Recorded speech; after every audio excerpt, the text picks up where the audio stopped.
እስራኤል አመሰግናለሁ። ባለፉት 3 ጨዋታዎች ሊግ ካምፓኒው ካስተላለፈው ቅጣት በኋላ ከተመለስክ በኋላ በሜዳ ላይ ጥሩ የተንቀሳቀስክ ነው። በተከታታይ 2 ጨዋታ 2 ጎል አስቆጥራል።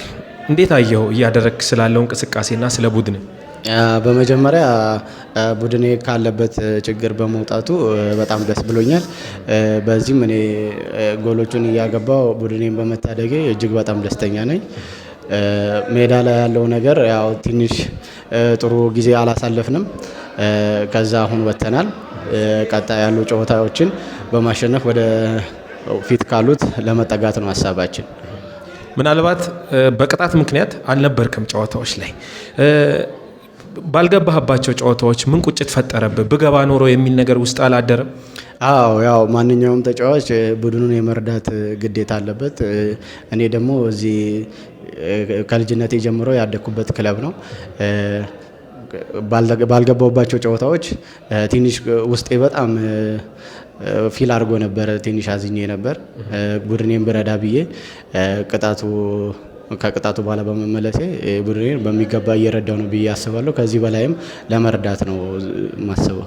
ምናልባት ከሐዋሳ ከ17 ከ20 ዓመት ከዛ በዋናው ቡድን ተጫወትክ። በመሀል ሰበታና መቻል ሄደ። ከዛ ጉዳትም ማስተናግደ ነበረ። ወደ ክለብ ተመልሰሃል በድጋሚ። ክለብ እዚህ ቦታ ላይ መገኘቱ ሐዋሳ ከተማ ምን ተሰማክ?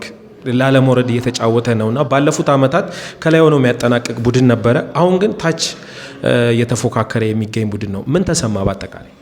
ያው ትንሽ አዝኛለሁ። ምክንያቱም ሐዋሳ አይገባውም። ብዙ ታዳጊ የሚወጣበት ቲም ነው።